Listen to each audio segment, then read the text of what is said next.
Hello my dear student, welcome in today's video session. आज की class में हम स्टार्ट करेंगे एक नया chapter that is magnetic effect of current. ये बिल्कुल इजी और इम्पोर्टेंट टॉपिक है। फर्स्ट ऑफ ऑल हम बात करेंगे मैग्नेटिक फील्ड की। आपका जो फर्स्ट टॉपिक है सिलेबस के अकॉर्डिंग वो है कॉन्सेप्ट ऑफ मैग्नेटिक फील्ड कि मैग्नेटिक फील्ड का कॉन्सेप्ट क्या होता है। ठीक है बेटा, अब तक की स्टडी में हमने क्या देखा कि हमारे पास एक पॉजिटिव चार्ज है, कोई भी पॉजिटिव या नेगेटिव चार्ज है और वो रेस्ट पे है। क्या चीज़ है? वो चार्ज रेस्ट पे है, तो उसकी सराउंडिंग में एक इनविजिबल जोन सेट हो जाता है जिसमें इलेक्ट्रिकल एनवायरनमेंट होता है और उसको हम इलेक्ट्रिक फील्ड बोलते हैं।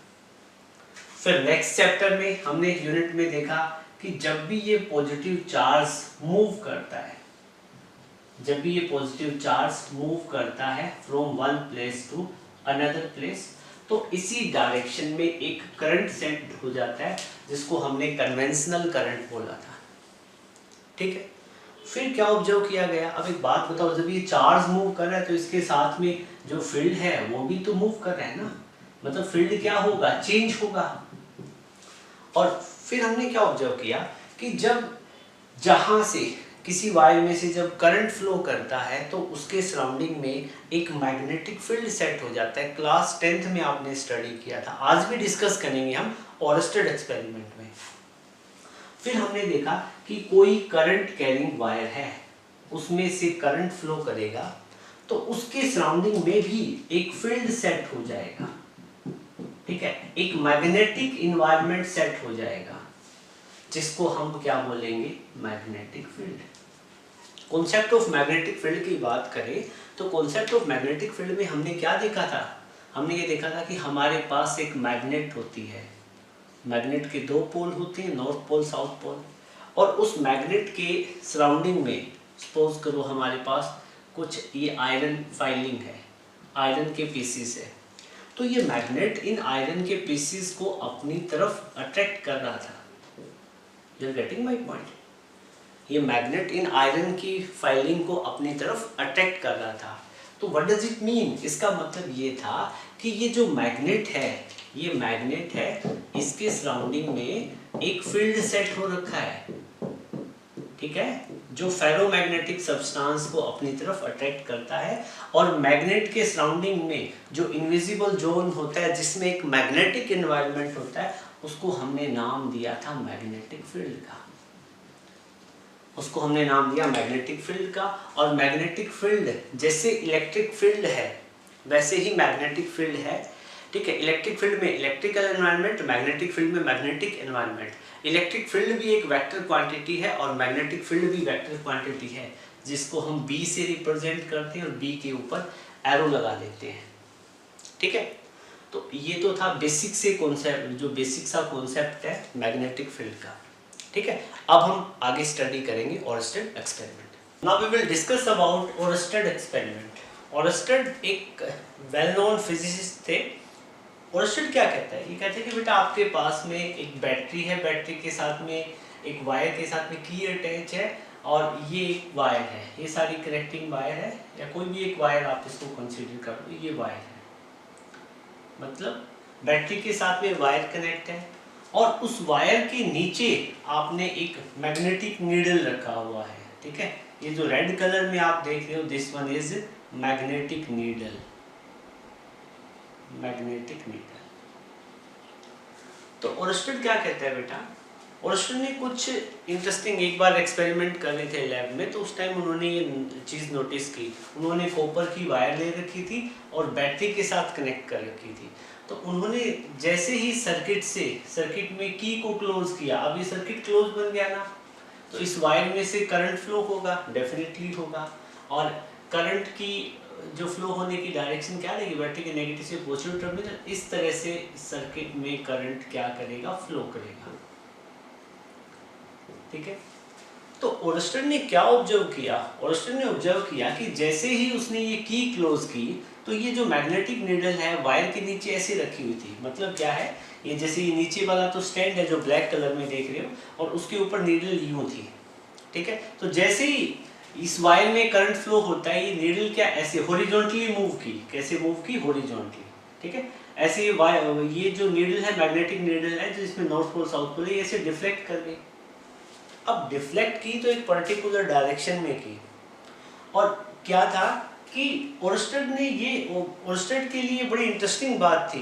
बोला देखो अभी तक हम क्या देख रहे थे कि एक कोई मैग्नेट है, उसको मूव करवाना है तो हमें दूसरी मैग्नेट लेके आनी पड़ती थी, जैसे नॉर्थ को रिपेल करता है, नॉर्थ साउथ को अट्रैक्ट करता है। तो बोला यहाँ तो जस्ट करंट फ्लो होने से ही ये मैग्नेटिक नीडल क्या कर रही है, डिफ्लेक्ट कर रही है।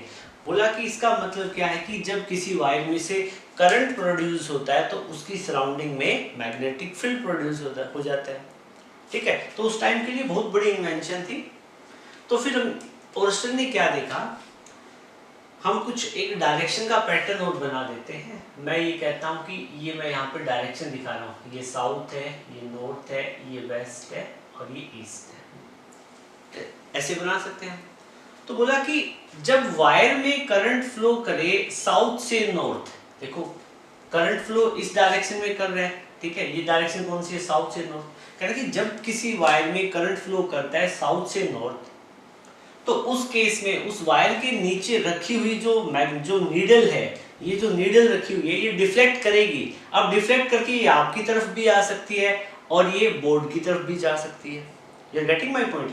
तो ओरस्टेड ने देखा कि इस केस में जो डिफ्लेक्शन हुई वो बोर्ड की तरफ हुई, मतलब कौन सी डायरेक्शन में, वेस्ट की तरफ। कौन सी डायरेक्शन में डिफ्लेक्शन हुई, वेस्ट की तरफ। मतलब इस नीडल का नॉर्थ पोल कहाँ चला गया, टूवर्ड वेस्ट, ठीक है ना। इसको रोटेट बना के दिखा देंगे। अब इसका नॉर्थ पोल कहाँ चला गया, यहाँ पे।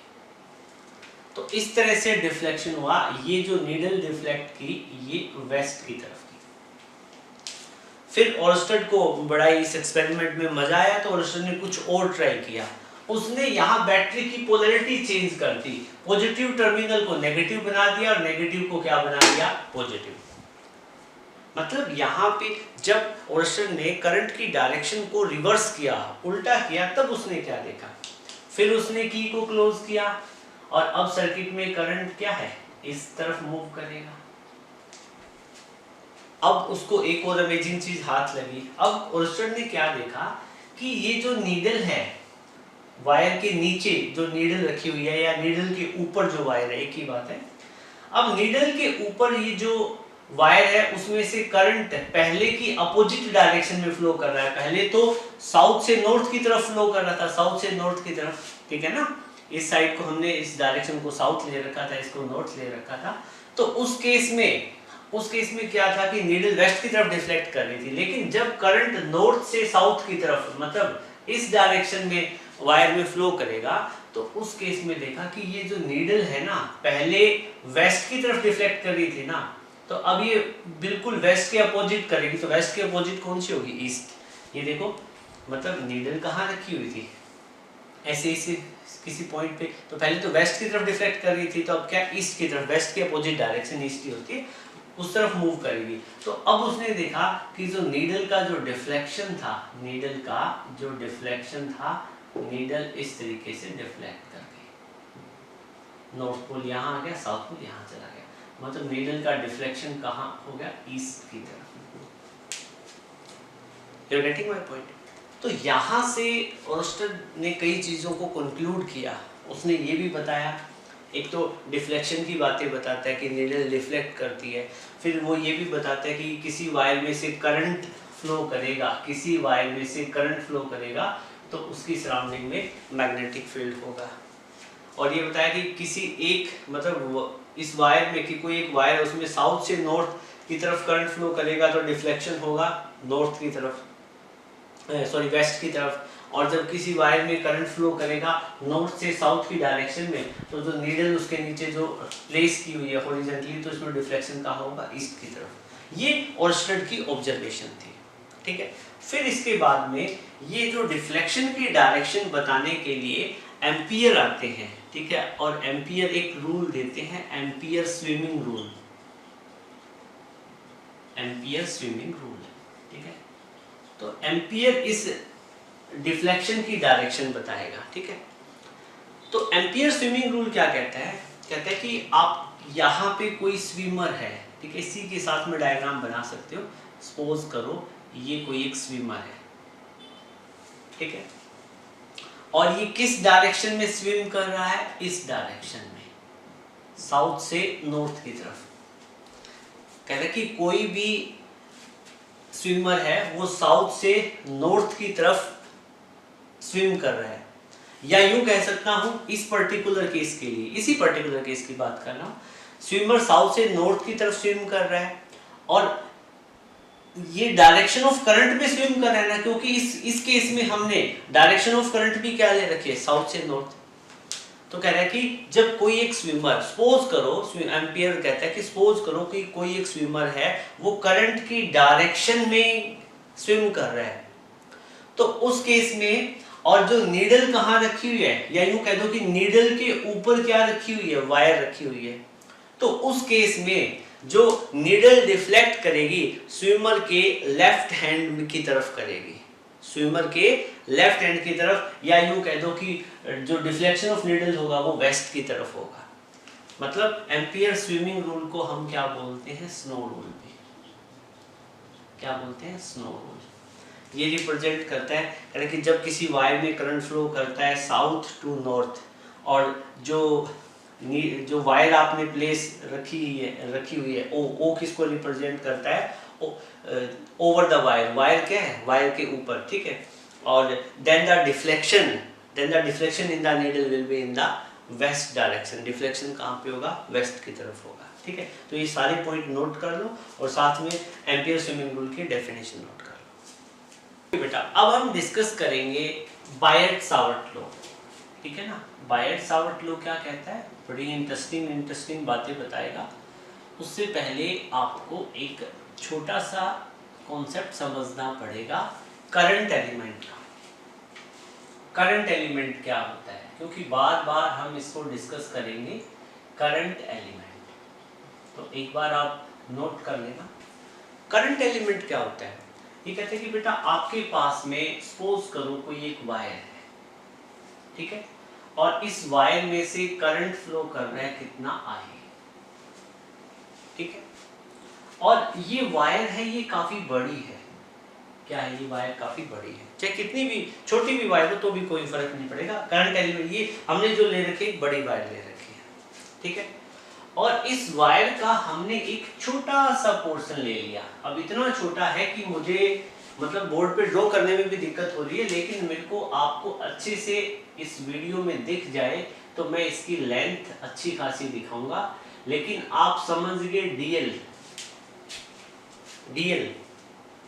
डीएल लेंथ है, मतलब क्या है, एक स्मॉल लेंथ है, मतलब इस वायर का हमने छोटा सा पोर्शन ले लिया, infinitely small portion, very small portion, ठीक है, और इस पोर्शन में से कितना करंट फ्लो कर रहा है, आई, एक कांस्टेंट करंट फ्लो कर रहा है, आई, ठीक है। तो मतलब डीएल क्या चीज है, length of element, length of wire, और very small length of wire, ठीक है, और आई इसमें से करंट फ्लो कर रहा है, I is the current flowing through this wire. इस वायर में से कितना करंट फ्लो कर रहा है, आई करंट फ्लो कर रहा है, और मैं यहाँ पे ये जो डीएल लेंथ है, अब मैं यहाँ पे क्या करूंगा, एक टर्म यूज करूंगा, आईडीएल, आई और डीएल मतलब करंट और जो स्मॉल लेंथ है उन दोनों का प्रोडक्ट, ठीक है।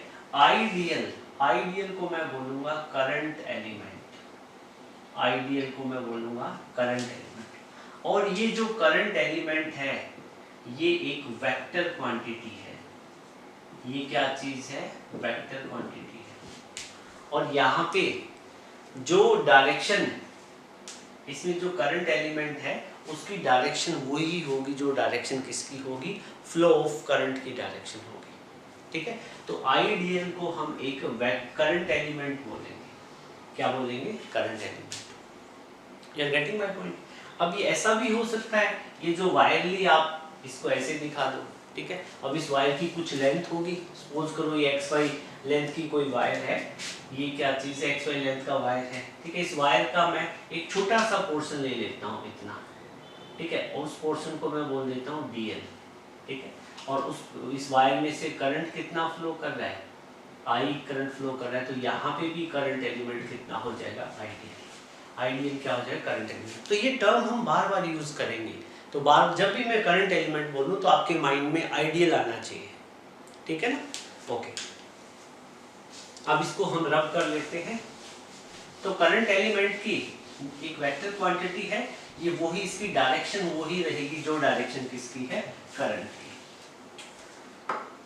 अब हम बात करेंगे बायट सावर्ट लॉ की। तो बायट सावर्ट लॉ क्या कहता है, ये कहता है कि बेटा आपके पास में एक वायर है, XY लेंथ का वायर है, ठीक है, और इस वायर में से I करंट फ्लो कर रहा है। कितना करंट फ्लो कर रहा है, I करंट।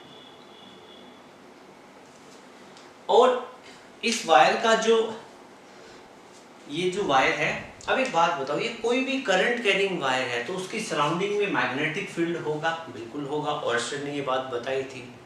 ओरस्टर ने ये बात बता के छोड़ दी थी कि कोई भी करंट कैरिंग वायर है तो उसके सराउंडिंग में मैग्नेटिक फील्ड होगा, बट बायट सावर्ट उस वैल्यू को कैलकुलेट करेगा। तो यहाँ पे ये जो वायर है, इसके पास में यहाँ पे कोई एक पॉइंट P है, ठीक है, और ये पॉइंट P, इस पॉइंट P पे हमें मैग्नेटिक फील्ड की वैल्यू फाइंड आउट करनी है, इस वायर के कारण कितनी होगी। तो बायट क्या कहते हैं, बायट कहते हैं कि सबसे पहले आप एक करंट एलिमेंट अज्यूम करो। तो आपको क्या करना पड़ेगा, इस वायर का एक छोटा सा पोर्शन लेना पड़ेगा, ठीक है, DL लेंथ का, DL लेंथ का एक छोटा सा पोर्शन लेना पड़ेगा। ये इतना छोटा है, इनफाइनाइटली स्मॉल है, बिल्कुल एक पॉइंट की तरह। और इस पॉइंट P को मैं यहाँ पे दिखा देता हूँ, पॉइंट P। मेरा डायग्राम अच्छे से बन जाएगा, बात समझ में आई, ठीक है। अब ये जो करंट एलिमेंट है, ये बिल्कुल आइडियल जो करंट एलिमेंट है, ये बिल्कुल एक पॉइंट की तरह है। किसकी तरह है, एक पॉइंट की तरह, ठीक है। तो मैं इस पूरे करंट एलिमेंट को मैं यहाँ पे एक, ये जो मैं रेड कलर का पॉइंट दिखा रहा हूँ, ये पूरे करंट एलिमेंट को रिप्रेजेंट कर रहा है, ये एक पॉइंट। करंट एलिमेंट को आप एक पॉइंट कंसीडर कर सकते हो, ठीक है। दिखाने में थोड़ा बड़ा दिखाना पड़ता है ताकि आपको समझ में आ जाए, ठीक है। अब ये जो करंट एलिमेंट है, ये पॉइंट P से कितना डिस्टेंस है, मैंने पूरे करंट एलिमेंट को मान लो इस पॉइंट से रिप्रेजेंट कर दिया। तो इस पॉइंट से, इससे करंट एलिमेंट से ये जो पॉइंट P है, जहां पे हमें मैग्नेटिक फील्ड की वैल्यू कैलकुलेट करनी है, ये कितनी डिस्टेंस पे है, हार्ड डिस्टेंस पे, कोई ना कोई डिस्टेंस होगी, ठीक है। और यहाँ पे ये एक एंगल बना रहा होगा, ये पॉइंट P है, करंट एलिमेंट के साथ में क्या है, कोई एंगल बना रहा है, ठीक है। कितना एंगल बना रहा है, थीटा। तो बेटा देखो, कोई भी एक वायर है, ये ओरस्टर ने ऑब्जर्वेशन करके देख ली थी कि कोई एक वायर है, उसमें से करंट फ्लो करेगा तो उसके सराउंडिंग में मैग्नेटिक फील्ड होगा, डेफिनेटली होगा। और उस वायर में से और ज्यादा करंट फ्लो करेगा तो उसकी सराउंडिंग में और ज्यादा मैग्नेटिक फील्ड होगा, मतलब नीडल और ज्यादा डिफ्लेक्ट करेगी। You are getting my point. और जैसे जैसे उस वायर से हम नीडल को दूर लेके जाएंगे तो उस केस में डिफ्लेक्शन कमजोर पड़ जाता है, ठीक है। तो अब यहाँ पे ये जो सारे टेक्निकल फैक्टर थे, उन्हीं के बेसिस पे बायट स्टडी करता है और वो ये कहता है कि पूरी वायर के कारण पॉइंट P पे कुछ मैग्नेटिक फील्ड होगा, लेकिन एक छोटा सा करंट एलिमेंट है, उसके कारण पॉइंट P पे मैग्नेटिक फील्ड भी क्या होगा, छोटा सा, स्मॉल। मतलब ये एक वायर का छोटा सा फ्रेगमेंट है, हिस्सा है, उसके कारण यहाँ पे मैग्नेटिक फील्ड कितना होगा, स्मॉल होगा। बायट सावर्ट लॉ सिर्फ करंट एलिमेंट के लिए एप्लीकेबल होता है, वो अलग बात है कि इसी कॉन्सेप्ट का यूज करके हम क्या करते हैं, मतलब बड़ी बड़ी वायर के कारण भी मैग्नेटिक फील्ड फाइंड आउट कर लेंगे, वो भी इनफाइनाइट लॉ। तो बायट क्या कहता है कि यहाँ पे dB क्या चीज है, small magnetic field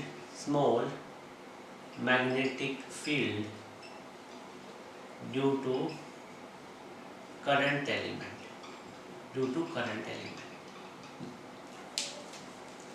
eight point P पे, मतलब करंट एलिमेंट के कारण पॉइंट पी पे मैग्नेटिक फील्ड कितना होगा, स्मॉल होगा। मैग्नेटिक फील्ड को बी से रिप्रेजेंट किया था, डीबी क्या रिप्रेजेंट कर रहा है, स्मॉल मैग्नेटिक फील्ड। तो अब फ्रॉम वेरियस एक्सपेरिमेंट बायट क्या कहता है, कहता है कि पॉइंट पी पे जो स्मॉल मैग्नेटिक फील्ड है ना, ये डायरेक्टली प्रोपोर्शनल होगा करंट के। कह रहा है कि इस वायर में से जितना ज्यादा करंट फ्लो करेगा उतना ही ज्यादा इस पॉइंट पी पे मैग्नेटिक फील्ड होगा। उसकी फर्स्ट ऑब्जर्वेशन ये थी बायट की। सेकंड ऑब्जर्वेशन में कहता है कि dB is inversely proportional to the square of distance of point P from this current element. कह रहे कि इस करंट एलिमेंट से पॉइंट P का डिस्टेंस जितना बढ़ेगा उतना ही मैग्नेटिक फील्ड क्या है, वीक पड़ता जाएगा। ठीक है, और ये पॉइंट P जितना क्लोज होगा उस वायर के उतना ही ज्यादा मैग्नेटिक फील्ड हो जाएगा। ठीक है, लेकिन इस वायर के किसी भी पॉइंट पे आप मैग्नेटिक फील्ड देखोगे तब जीरो होगा, क्योंकि R की वैल्यू जीरो हो जाएगी। ठीक है, उस केस में तो यहाँ पे फिर क्या हो जाएगा कि मैग्नेटिक फील्ड इस वायर की हर इस पॉइंट पे क्या हो जाएगा, जीरो मैग्नेटिक फील्ड। और क्या ऑब्जर्वेशन थी, कह रहा है कि dB is directly proportional to dl। कह रहा है कि ये जो वायर है इसका जितना बड़ा पोर्शन आप लोगे ना, मतलब पहले आपने छोटा सा पोर्शन लिया, उसके कारण पॉइंट P पे मैग्नेटिक फील्ड निकाला, सपोज करो वो निकला 1 टेस्ला। ठीक है, और फिर आपने बहुत बड़ा पोर्शन ले लिया इस वायर का, इतना बड़ा, तो ज्यादा बड़ा पोर्शन लोगे वायर का तो उसके कारण पॉइंट P पे मैग्नेटिक फील्ड बढ़ जाएगा। अब यहाँ पे 2 टेस्ला हो जाएगा, 3 टेस्ला, 4 टेस्ला। मतलब क्या है कि dB is directly proportional to dl। एक और ऑब्जर्वेशन की, कह रहे कि dB is directly proportional to sine theta. मतलब यहाँ पे जो एंगल बन रहा है ना थीटा, वो जो एंगल है साइन थीटा, उसके साइन थीटा के डायरेक्टली प्रोपोर्शनल होगा। कह रहे कि ये थीटा जितना इंक्रीज करेगा उतना ही मैग्नेटिक फील्ड इस पॉइंट P पे इंक्रीज होगा। तो थीटा ये मैक्सिमम इंक्रीज होके कितना 90 हो सकता है, क्योंकि फिर साइन थीटा की वैल्यू थीटा की वैल्यू 90 होगी तभी तो साइन मैक्सिमम होगा।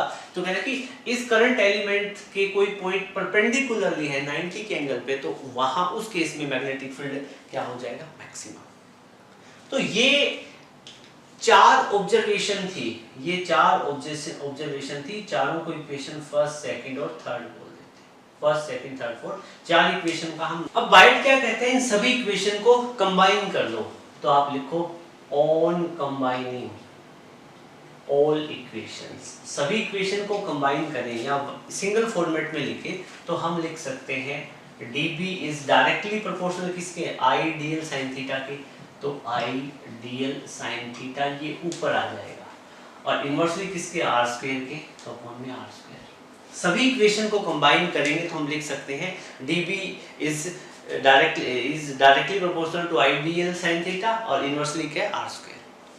ठीक है, फिर जब हम प्रोपोर्शनैलिटी का सिंबल हटाएंगे तो इक्वल टू का सिंबल आ जाएगा, और यहाँ पे आ जाएगा k, कांस्टेंट ऑफ प्रोपोर्शनैलिटी, और dB is equal to I dl sin theta upon में r स्क्वायर।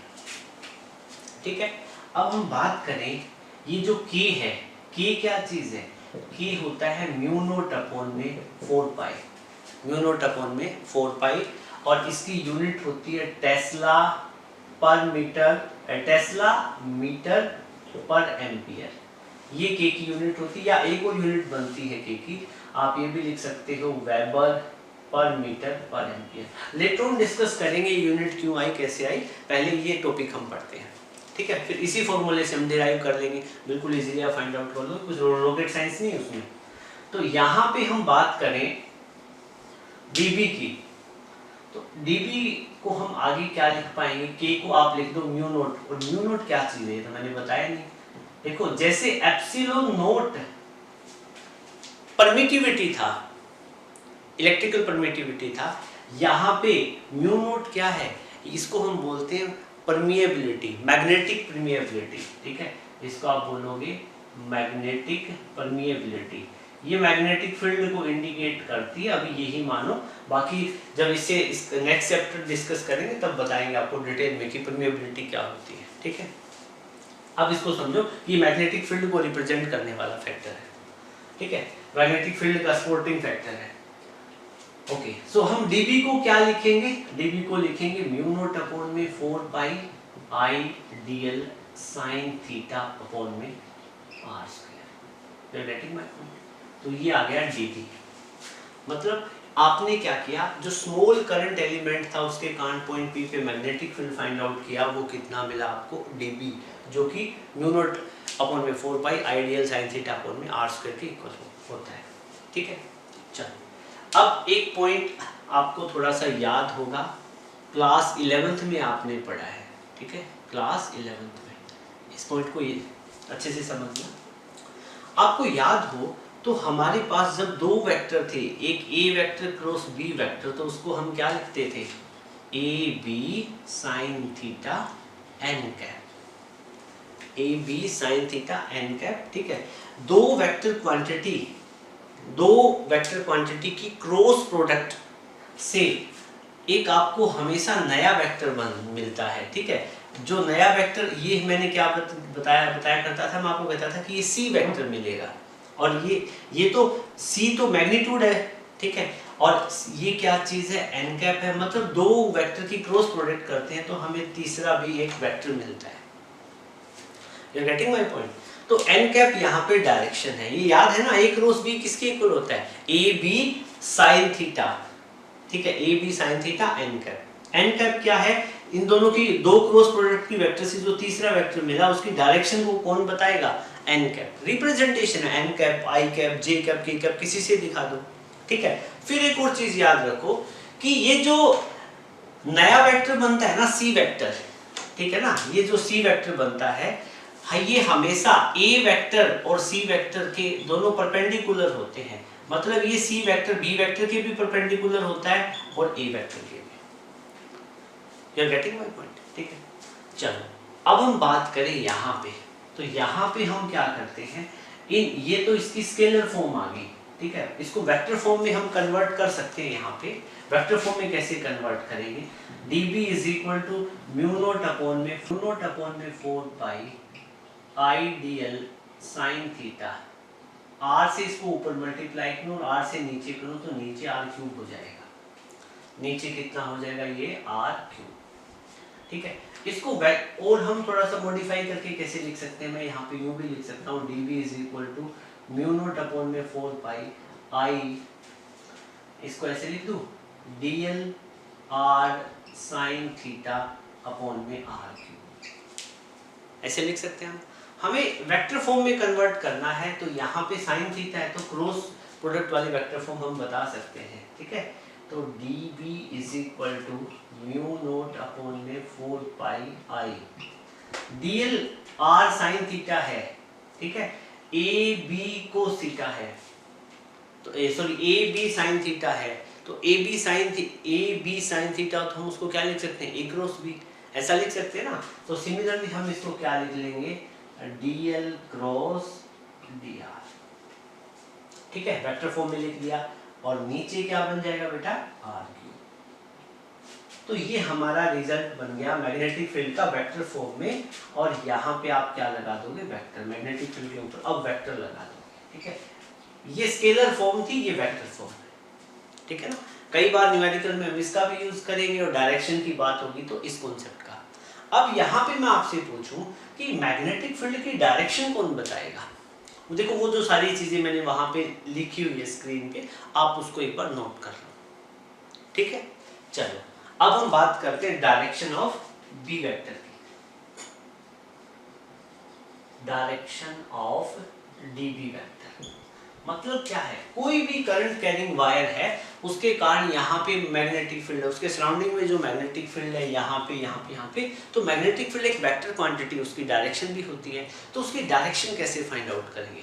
तो फर्स्ट हमारा जो रूल है वो कहता है, वो है right hand screw rule. Right hand screw rule क्या कहता है बेटा? ठीक है, देखो ये जो dl है, dl की वही डायरेक्शन होती है। dl क्या बताया था मैंने? लेंथ ऑफ करंट एलिमेंट, एक स्मॉल एलिमेंट होता है। dl की डायरेक्शन नोट कर लो, dl की डायरेक्शन वही होती है जो करंट की डायरेक्शन होती है। जो डायरेक्शन करंट की है वो ही डीएल की होगी, क्योंकि डीएल के ऊपर वेक्टर लगा हुआ है ना, तो डीएल की डायरेक्शन वो ही होगी जो किसकी डायरेक्शन होती है, करंट की। एक बार नोट कर लो जहां पे लिखा है आपने, यहां पे भी लिख सकते हो आप। ओके, सो अब हम इसके बाद में बात करें राइट हैंड स्क्रू रूल की। तो राइट हैंड स्क्रू रूल क्या कहता है? राइट हैंड स्क्रू रूल कहता है बेटा, कह रहा है कि आप अपने ये लेफ्ट और ये राइट हैंड में एक स्क्रू ले लो, ठीक है, और स्क्रू लेके अब स्क्रू को पहले कहां रखोगे? स्क्रू को मैं ऐसे पकड़ लेता हूं, ठीक है, देखो इस स्क्रू को मैं दो तरफ से घुमा सकता हूं। एक तो ऐसे किसी नट को टाइट करना हो, जब मैं इसको क्लॉकवाइज रोटेट करूंगा, इस स्क्रू को मैं क्लॉकवाइज रोटेट करूंगा तो ये बोर्ड के अंदर जाएगा इनवर्ट डायरेक्शन में। You are getting my point? और इस स्क्रू को मैं एंटी क्लॉकवाइज डायरेक्शन में ऐसे ऐसे घुमाऊंगा तो ये क्या है, नट को ओपन कर देगा, ठीक है ना, मतलब ये क्या है, मतलब बाहर की तरफ आएगा, आपकी तरफ आएगा, ठीक है ना। तो अब इस केस में देखो, अब क्या कह रहा है कि मान लो कि राइट हैंड स्क्रू रूल क्या कहता है, ये कहता है कि आपने जो स्क्रू रखा हुआ है वो डीएल की डायरेक्शन में, आपने डीएल की डायरेक्शन में रखा, ठीक है, डीएल वेक्टर जो करंट की डायरेक्शन है वो डीएल की यहां रखा, और फिर आप स्क्रू को रोटेट करो आर की डायरेक्शन में। तो आर इस तरफ है ना, तो स्क्रू को आप जब आप रोटेट करोगे ऐसे, स्क्रू को कैसे रोटेट करोगे, इस तरह से, तो आपने क्लॉकवाइज रोटेट किया। अब मैं स्क्रू को ऐसे रखता, क्लॉकवाइज रोटेट करता, तो ये स्क्रू कहां जाता, बोर्ड के अंदर की तरफ, तो मैग्नेटिक फील्ड की डायरेक्शन क्या हो जाएगी इस पॉइंट पे, अंदर की तरफ। मतलब जिस डायरेक्शन में ये स्क्रू ड्राइवर प्रोसीड करेगा, आगे की तरफ चलेगा, वही डायरेक्शन किसकी होगी, मैग्नेटिक फील्ड की डायरेक्शन होगी। मतलब जिस भी डायरेक्शन में ये एडवांस करेगा, ठीक है, तो वही डायरेक्शन होगी मैग्नेटिक फील्ड की। तो इस वाले केस में मैग्नेटिक फील्ड की डायरेक्शन होगी इनवर्ड। क्या चीज होगी, इनवर्ड। और इनवर्ड मैग्नेटिक फील्ड की डायरेक्शन को दिखाने के लिए हम क्रॉस के सिंबल से रिप्रेजेंट करते हैं। ये क्या रिप्रेजेंट कर रहा है, magnetic field is in inward direction. Inward का मतलब क्या है, अंदर की तरफ है, मतलब क्या है, जब हम करेंगे तो इनवर्ड मतलब इस पॉइंट पे निकालेंगे तो आप आई से डी आर की डायरेक्शन में रोटेट करोगे, मतलब तो यहाँ इस पर्टिकुलर केस में क्या है, डीएल ऊपर की तरफ आर यूं है, तो डीएल आर, तो कौन सी रोटेशन हुई, क्लॉकवाइज। अब मैं इस पॉइंट पे ऐसे रख के देखो, क्लॉकवाइज रोटेट करूं तो ये स्क्रू ड्राइवर कहाँ जाएगा, अंदर जाएगा। तो यहाँ मैग्नेटिक फील्ड की डायरेक्शन क्या होगी, inward perpendicular to plane, inward perpendicular to plane. ये बात समझ में आई, ठीक है बेटा। चलो ये तो था राइट हैंड स्क्रू रूल, ठीक है। ये अननेसेसरी थोड़ा सा ज्यादा कॉम्प्लिकेटेड होता है, इसी का एक सब्स्टिट्यूट है राइट हैंड पाम रूल। उससे तो 1 मिनट में आपको मतलब राइट हैंड पाम रूल से तो 1 मिनट में आप डायरेक्शन फाइंड आउट कर सकते हो। राइट हैंड पाम रूल क्या कहता है बेटा, ठीक है। राइट हैंड स्क्रू रूल की डेफिनेशन ये वाली नोट कर लो, राइट हैंड स्क्रू रूल की डेफिनेशन क्या है, ठीक है। अब हम बात करें राइट हैंड पाम रूल की, right hand palm rule. Right hand palm rule क्या कहता है बेटा, कह रहा है कि आप अपना राइट हैंड लो, ठीक है, और आप अपने थंब को करंट की डायरेक्शन में रखो, आप अपने थंब को करंट की डायरेक्शन में रखो, ठीक है। अब मेरा टारगेट क्या है, इसी पॉइंट पी पे मैग्नेटिक फील्ड फाइंड आउट करना, देखना कितना इजी हो जाएगा। आप अपने थंब को करंट की डायरेक्शन में रखो, रखा करंट की डायरेक्शन में, और फिंगर को कर्ल करो, तो फिंगर ऐसे कर्ल होगी या आपकी तरफ करूंगा तब होगी, आपकी तरफ तो कर्ल नहीं होगी, कर्ल तो अंदर की तरफ होगी। कह रहे कि आप क्या करो, keep your thumb in the direction of current and curl your finger, आप अपनी फिंगर को कर्ल करो उस तरफ जहां पे आप मैग्नेटिक फील्ड की डायरेक्शन फाइंड आउट करना चाहते हो, उस पॉइंट की उस पॉइंट वाले जोन में जहां मैग्नेटिक फील्ड की डायरेक्शन फाइंड आउट करना चाहते हो, तो इस तरफ हो जाएगा ना, ये पॉइंट पी ऐसे आ जाएगा। तो अब आपकी जिस डायरेक्शन में आपकी फिंगर जाएगी ना, वही डायरेक्शन क्या होगी, मैग्नेटिक फील्ड की, और आपकी फिंगर कहां जा रही है, बोर्ड के अंदर। तो पॉइंट पी पे जो मैग्नेटिक फील्ड है उसको आप दिखाओगे क्रॉस के सिंबल से, ये रिप्रेजेंट कर रहा है कि मैग्नेटिक फील्ड की डायरेक्शन क्या है, perpendicular to plane in invert direction. You are getting my point, ठीक है। अब आपके माइंड में ये आया कि सर ये जो यहाँ पे कोई पी डैश पॉइंट हो, तो यहाँ पे मैग्नेटिक फील्ड की डायरेक्शन क्या होगी, इस पी डैश पॉइंट पे। तो देखो बेटा, ये जो मेरे हाथ में ये जो ब्लैक कलर का मार्कर है, ठीक है, सपोज करो कि करंट इसमें नीचे से ऊपर की तरफ जा रहा है, ये करंट कैरिंग वायर है, एक्स वाई को ये मान लो, और इस वाले पॉइंट पे मैग्नेटिक, यहाँ पे कोई एक पॉइंट है, उस पे मैग्नेटिक फील्ड फाइंड आउट करना, तो मैं क्या करूंगा, keep your thumb in the direction of current and curl your finger, और फिंगर जिस डायरेक्शन में जाएगी वही डायरेक्शन मैग्नेटिक फील्ड की होगी। तो फिंगर अंदर की तरफ जा रही है तो मैग्नेटिक फील्ड इस वाले पॉइंट पे क्या हो जाएगा, अंदर की तरफ, ठीक है। अब मान लो कि पॉइंट यहाँ पे हो, यहाँ पे, तो कैसे फाइंड आउट करोगे, फिर again keep your finger in the direction of current and curl your hand. जब आप अपने हैंड को कर्ल करोगे और यहाँ जो पॉइंट है उस पॉइंट पे आओगे, तो उस पॉइंट पे फिंगर कहाँ है, बाहर की तरफ आ रही है, देखो फिंगर की डायरेक्शन क्या है, बाहर की तरफ। तो इस केस में हम क्या बोलेंगे कि इस पॉइंट पे मैग्नेटिक फील्ड की डायरेक्शन हो जाएगी आउटवर्ड, यहाँ पे magnetic field is in outward direction, यहाँ पे मैग्नेटिक फील्ड क्या हो जाएगा, आउटवर्ड डायरेक्शन। इस डेरिवेशन में लिखने की जरूरत नहीं है, मैंने वैसे समझा दिया, ठीक है, क्योंकि वहां आपसे आप डेफिनेशन नोट कर लोगे, ठीक है। तो यहाँ पे मैग्नेटिक फील्ड की डायरेक्शन क्या बन गई बेटा, आउटवर्ड डायरेक्शन, कर लोगे अच्छे से, समझ में आया, ठीक है। चलो तो ये वाला पॉइंट आप नोट कर लो। अब यहाँ पे दिखाना चाहो इस पर्टिकुलर सिचुएशन के लिए, तो पी पॉइंट, अब मैं यहाँ पे फिंगर करूंगा तो इस डायरेक्शन में जितने भी पॉइंट हो गए यहाँ पे सभी पे मैग्नेटिक फील्ड की डायरेक्शन इनवर्ड होगी, तो हम क्रॉस के सिंबल से दिखाते हैं। फिर अब मैं फिंगर, थंब तो मैंने इसी डायरेक्शन में रखा, फिंगर को कर्ल करके जब मेरी फिंगर कर्ल होके इस वाले जोन में आएगी तो फिंगर की डायरेक्शन क्या होगी, आपकी तरफ। तो यहाँ पे कोई भी कितने भी पॉइंट हो, हर पॉइंट पे मैग्नेटिक फील्ड की डायरेक्शन क्या होगी, आउटवर्ड, क्या चीज होगी, आउटवर्ड, और वो आउटवर्ड डायरेक्शन रहेगी परपेंडिकुलर टू प्लेन, मतलब ये जो प्लेन है इसके 90 के एंगल पे, नोट करें।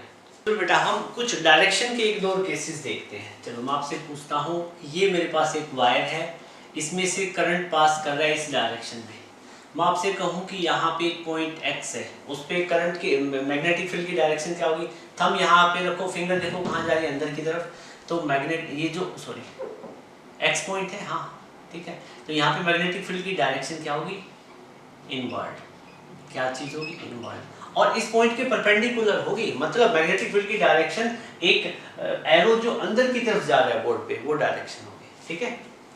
और इस पॉइंट y पे, यहाँ पे मैग्नेटिक फील्ड की डायरेक्शन क्या होगी, तो keep your thumb in the direction of current, और फिंगर को कर्ल करोगे तो y पॉइंट पे जो फिंगर आएगी इस कंडक्टर के पीछे से जाके, तो फिंगर आएगी आउटवर्ड डायरेक्शन में, तो मैग्नेटिक फील्ड होगा आउटवर्ड, ठीक है।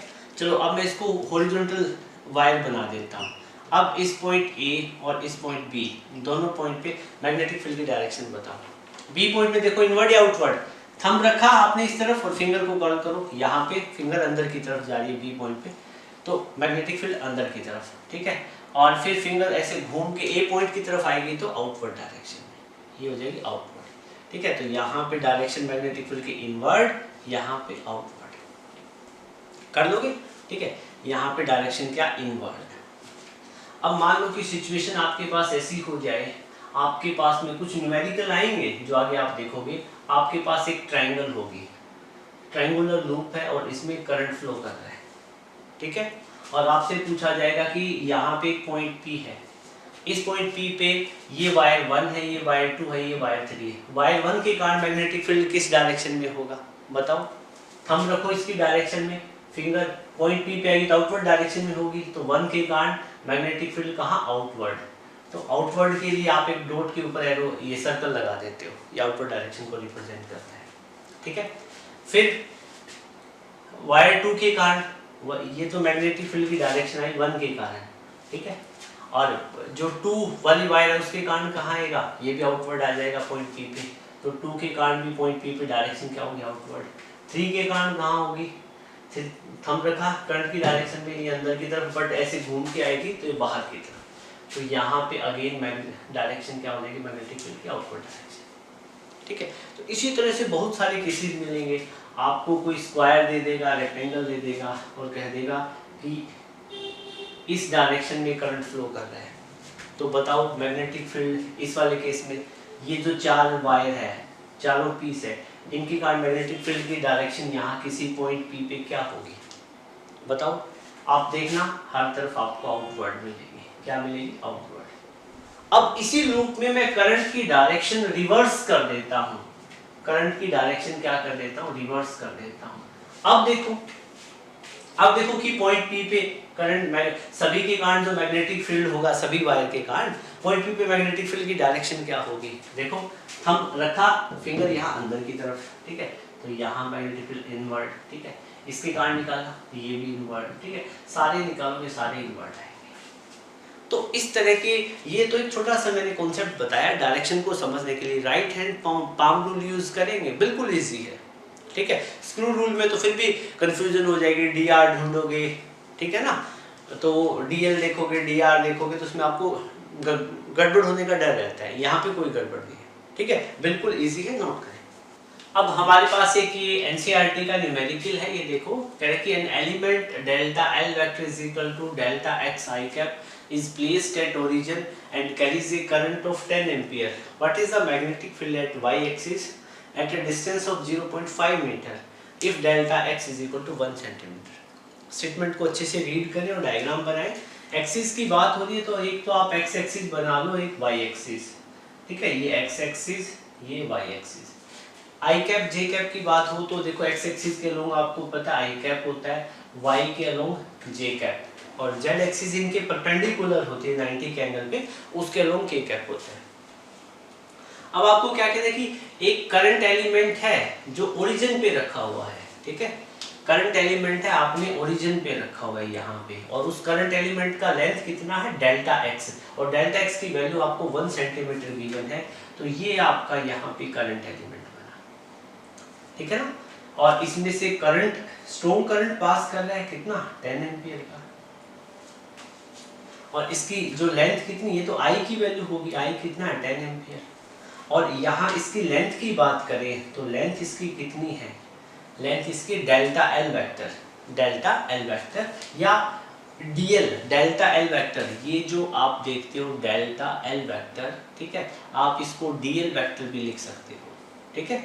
Dl vector is equal to आपको गिवन है कितना, डी एक्स आई कैप, ऐसे लिख सकते हो, आपको दिक्कत वाली बात नहीं है, ठीक है। तो यहाँ पे dl इज इक्वल टू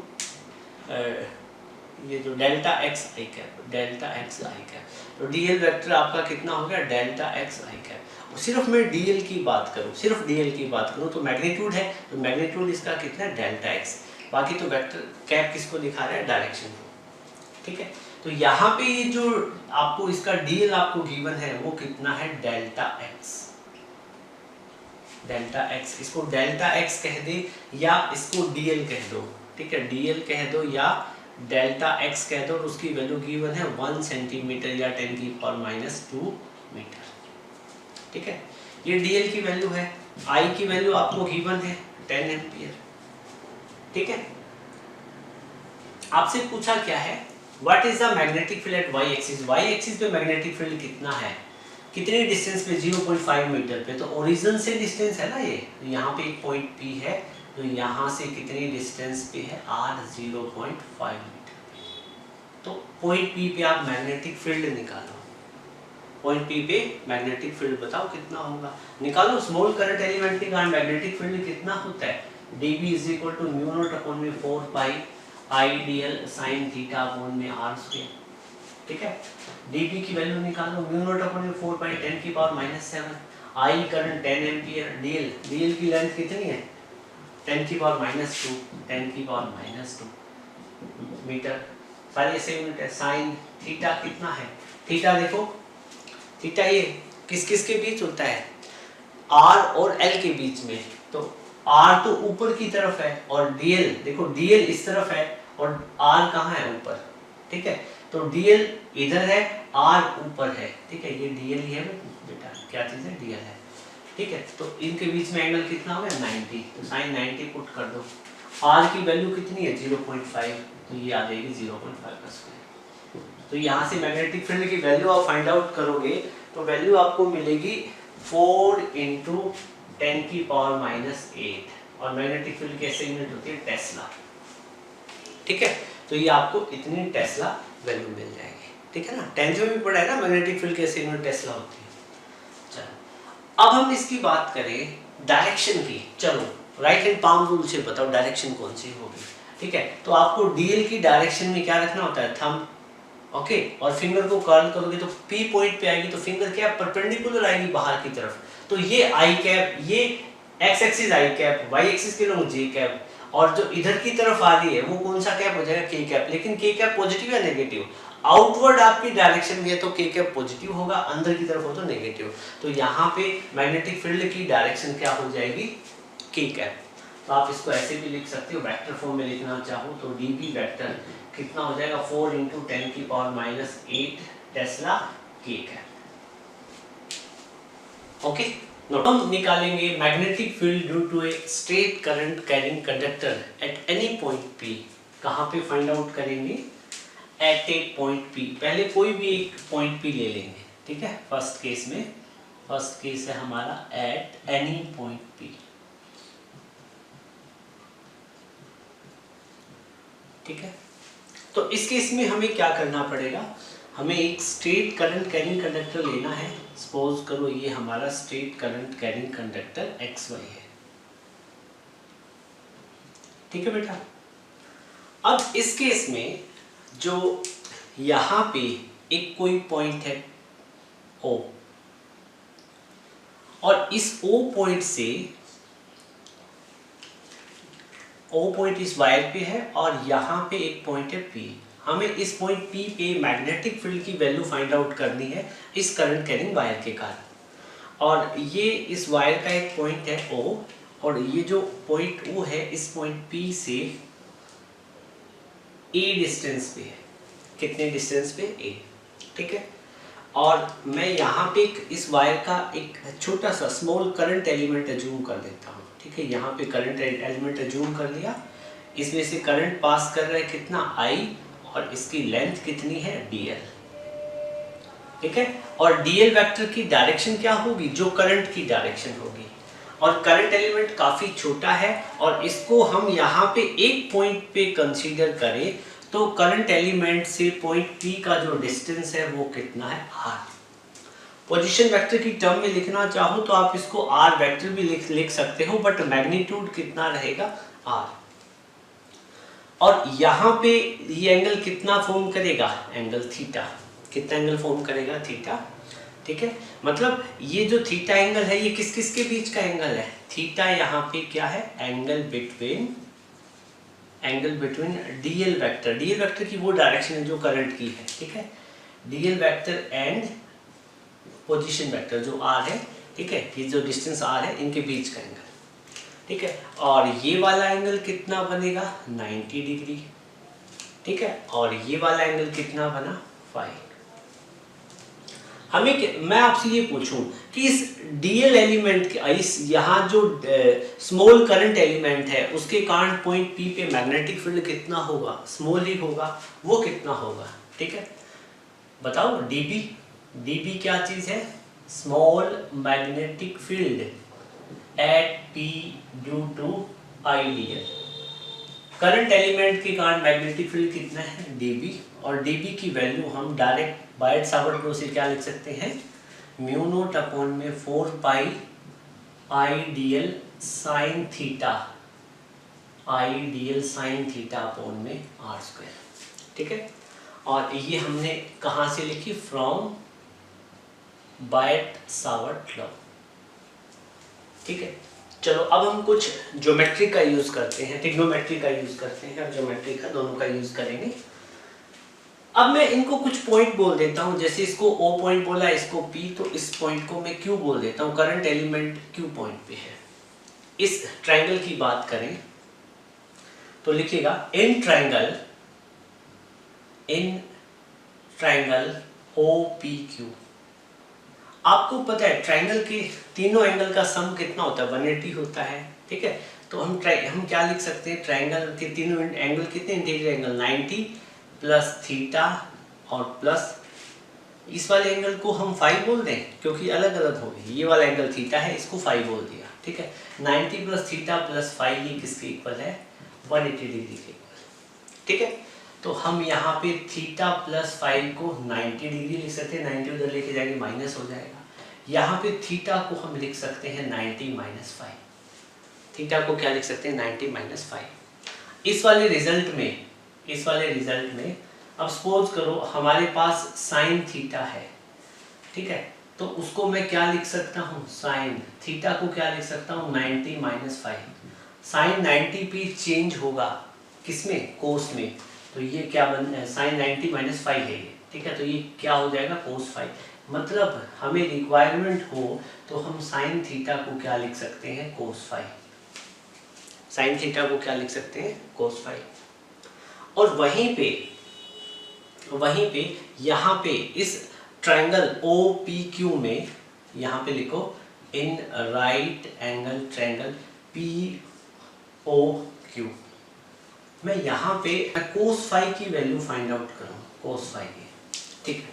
देखो ओ से पी के बीच का डिस्टेंस कितना a, q से p के बीच का डिस्टेंस कितना r और o से q के बीच का डिस्टेंस कितना है, एल लेंथ मान लो, कितनी एज्यूम कर लो कितनी लेंथ है o से q के बीच का l, ठीक है, क्योंकि करंट एलिमेंट एक पॉइंट है तो पूरे करंट एलिमेंट को q पॉइंट पे हमने रिप्रेजेंट कर दिया क्योंकि वेरी वेरी स्मॉल होता है, ठीक है। तो यहाँ पे मैं कोस फाइव की वैल्यू फाइंड आउट करूँ, कोस फाइव नो थीटा, बार बार थीटा लिख देते हैं, चलो कोस फाइव की हम वैल्यू फाइंड आउट करें तो एंगल के सामने वाली साइड क्या परपेंडिकुलर, ये परपेंडिकुलर, ये बेस, ये हाइपोटेन्यूज, तो कोस फाइव क्या होता है बेस अपॉन में हाइपोटेन्यूज, तो बेस कितना बन जाएगा कोस फाइव a और हाइपोटेन्यूज कितना है r, तो कोस फाइव को हम क्या लिख सकते हैं a बाई आर, तो कोस फाइव को हम a बाई आर पुट कर सकते हैं और या आप यूं लिख सकते हो r को आप लिख सकते हो a अपॉन में कोस फाइव, ठीक है।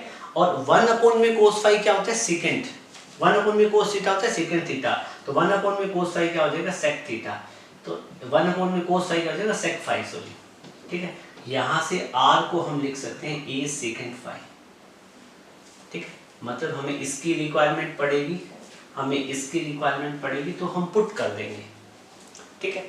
फिर इसी राइट एंगल ट्रायंगल OPQ में आप tan फाई और फाइंड आउट करें, इन राइट एंगल ट्रायंगल POQ, इसमें आप टेंजेंट फाई फाइंड आउट करें, क्या फाइंड आउट करोगे टेंजेंट फाई, तो एंगल के सामने वाली साइड परपेंडिकुलर और ये बेस, तो tan क्या होता है परपेंडिकुलर अपॉन में बेस, परपेंडिकुलर कितना L और बेस कितना A, तो tan फाइव को हम लिख सकते हैं L अपॉन में A, तो L को हम लिख सकते हैं A tan फाइव, ठीक है। और अब मैं डिफरेंशिएट करूं इसको, on differentiating L with respect to five, तो L यहाँ पे देखो L का डिफरेंशिएशन फाइव के रिस्पेक्ट में, तो dl by dt, a constant as it is रहेगा, tan का डिफरेंशिएशन क्या होता है सेकंड स्क्वायर, फाइव है तो साथ में क्या आ जाएगा फाइव, तो यहाँ से मैं dl को क्या पुट कर सकता हूँ a second square five d five, ठीक है बेटा, और ये dl को हम यूज करेंगे। देखो ये हमने ज्योमेट्री, ट्रिग्नोमेट्री और डिफरेंशिएशन का कॉन्सेप्ट यूज करके ये कुछ वैल्यू फाइंड आउट की है और इनको हम सब्स्टिट्यूट करेंगे इक्वेशन फर्स्ट में, ठीक है। तो लिखे यहाँ पे put value of sine theta r and dl in equation first में हम ये सारी वैल्यू पुट कर देंगे। इक्वेशन फर्स्ट क्या है, dv is equal to mu naught upon में 4 पाई, i को i लिखेंगे, dl अभी आपने निकाला था, क्या था a second square five d five, ठीक है, dl, और साथ में साइन थीटा, और साइन थीटा को क्या लिख दोगे कोस फाइव, साइन थीटा को क्या लिख दोगे कोस फाइव, अपॉन में क्या 4 पाई लिखा हुआ है इंटू आर स्क्वायर, तो आर स्क्वायर को आप क्या लिख सकते हो a सेकेंड फाइव, ठीक है, तो r को आप a सेकेंड फाइव लिखोगे तो r का स्क्वायर है तो इनका क्या कर दो स्क्वायर कर दो, ज्यादा टाइम खराब नहीं करेंगे, डायरेक्ट लिख देंगे, ठीक है। ओके, तो यहाँ सेकेंड स्क्वायर फाइव से सेकेंड स्क्वायर फाइव कटा, a से a कैंसिल आउट हुआ, ठीक है। तो यहाँ पे अल्टीमेटली आपके पास जो मैग्नेटिक फील्ड आपको मिला वो मिला आपको म्यू नॉट अपॉन में 4 pi I cos phi D phi upon में ए। ये आपका रिजल्ट आ गया बेटा, ठीक है। देखो यहाँ पे एंगल हमने फाई में ले लिया, ठीक है। अब देखो हमारा फाई एंगल जो पॉइंट पी के साथ में, ये जो करंट एलिमेंट और इस वाली लाइन के साथ में जो बन रहा है, ये वाला एंगल फाई है, ठीक है। इसका देखोगे काफी यूजफुल मतलब काफी यूजफुल एप्लीकेशन है इस रिजल्ट की, ठीक है। अब इतना आपका हो गया, नोट करें। अब बेटा इस रिजल्ट के बाद में ये तो मैग्नेटिक फील्ड आया स्मॉल जो करंट एलिमेंट था उसके कारण पॉइंट पी पे डीबी, ये तो आपने यहीं पे भी फाइंड आउट कर लिया था, लेकिन आपने चेंज कर लिया, थीटा को फाई एंगल में कन्वर्ट कर लिया, मतलब ज्योमेट्री ट्रिग्नोमेट्री डिफरेंशिएशन का यूज करके इस एंगल को फाई की टर्म में, इस पूरे रिजल्ट को हमने फाई की टर्म्स में कन्वर्ट कर लिया। और दूसरा आप यहाँ पे देखो तो हमने ये जो आर वाला फैक्टर है ना, उसको भी किस में कन्वर्ट कर लिया, ए में, इस वाले डिस्टेंस में, ठीक है ना। जो क्या कहते हैं आपके पास करंट एलिमेंट है उससे इस पॉइंट पी के बीच में जो परपेंडिकुलर डिस्टेंस है उसकी टर्म में कन्वर्ट कर लिया, ठीक है। अब एक बात बताओ, अब ये करंट एलिमेंट स्मॉल की बजाय हम पूरे इस वायर के कारण पॉइंट पी पे हम फाइंड आउट करें मैग्नेटिक फील्ड, तो क्या होगा, मतलब क्या है, मतलब ये मतलब current element small current element ना होके पूरी वायर होती, पूरी वायर यहाँ पे, ये यहाँ से लेके यहाँ तक। अब आपको magnetic field total find out करना पड़ेगा, ठीक है। चलो एक बात बताओ, इस केस में एंगल कितना बना, फाई 1, कितना बना फाई 1, ये वाला एंगल कितना बना फाई 2, ठीक है। एक एंगल को नेगेटिव लेना पड़ेगा, नेगेटिव एक्सिस में है, ठीक है। अब ये तो स्मॉल एलिमेंट के कारण मैग्नेटिक फील्ड था, आपको निकालना है पूरी वायर के कारण, तो आपको क्या करना पड़ेगा, इस रिजल्ट को इंटीग्रेट करना पड़ेगा। तो यहाँ पे आप क्या करोगे, ऑन इंटीग्रेटिंग बोथ साइड, दोनों तरफ इंटीग्रेट करेंगे इस इक्वेशन में, ठीक है। बिटवीन लिमिट -φ1 to +φ2, एंगल कितना होगा, -φ1 से लेके, ये वाला -φ1 से लेके -φ2 एंगल के बीच में, ठीक है। तो आप इंटीग्रेट करो, तो इस रिजल्ट को इंटीग्रेट करोगे तो यहाँ पे आप क्या लिखोगे, dB का इंटीग्रेट कर दोगे, एक तरफ से इंटीग्रेशन कर दोगे, और इधर इसका कर दोगे म्यू नॉट अपॉन में 4 pi I cos phi D phi upon में ए, ठीक है।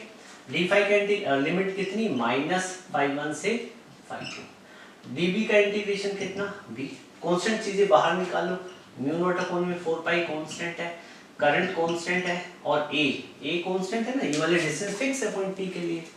तो अंदर आपके पास में बचा क्या, कोस फाई डी फाई, और लिमिट कितना, -φ1 से +φ2, ठीक है। अब कैसे सोल्व करोगे, b = mu naught I upon में 4 पाई a, ठीक है। कोस फाई का इंटीग्रेशन कितना होता है, साइन फाई, कोस फाई का कितना हो जाता है, साइन फाई। लिमिट है तो डेफिनेट इंटीग्रल है, कांस्टेंट प्लस में नहीं करना आपको, उसी डायरेक्ट आपको लिमिट पुट कर देनी है, -φ1 से +φ2। तो इसकी वैल्यू आप पुट करो, तो रिजल्ट आपका क्या आएगा, रिजल्ट आपका बनेगा, अपने पास थोड़ी स्पेस की कमी आ रही है, चलो मैं यहीं पे कर देता हूँ। चलो इस रिजल्ट को हम यहाँ पे उठा लेके यहाँ पे उठा लेते हैं, ठीक है। इसको मैं रब कर देता हूँ, थीटा आपको पता है क्या है। तो b की वैल्यू कितनी आ जाएगी, म्यू नॉट आई अपॉन में 4 पाई a, ठीक है।